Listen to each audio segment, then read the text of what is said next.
এই যে সেই এই জায়গাটার নাম কি? এই যে আমাদের চন্দন প্রতাপ মাদারতলা, সেই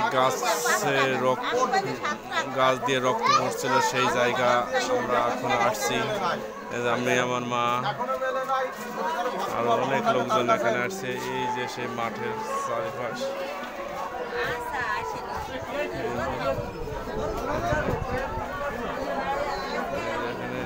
করতেছে।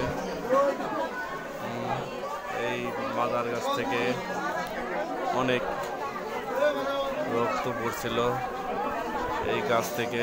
সেই গাছে আজ পুজো দেওয়া হচ্ছে। প্রতি মঙ্গলবার শনিবার পুজো দেয়।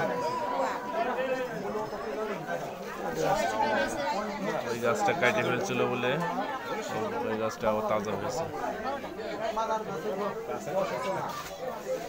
এখানে নাটমন্দির তৈরি করছে সরকার থেকে।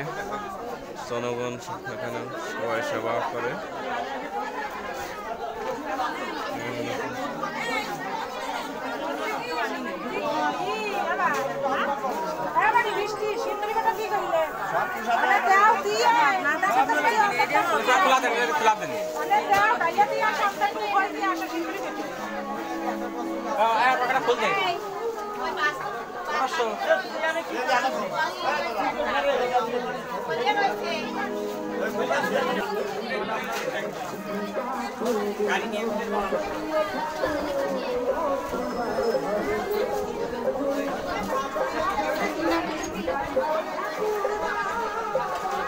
যেখানে একটা টিউবওয়েল আছে।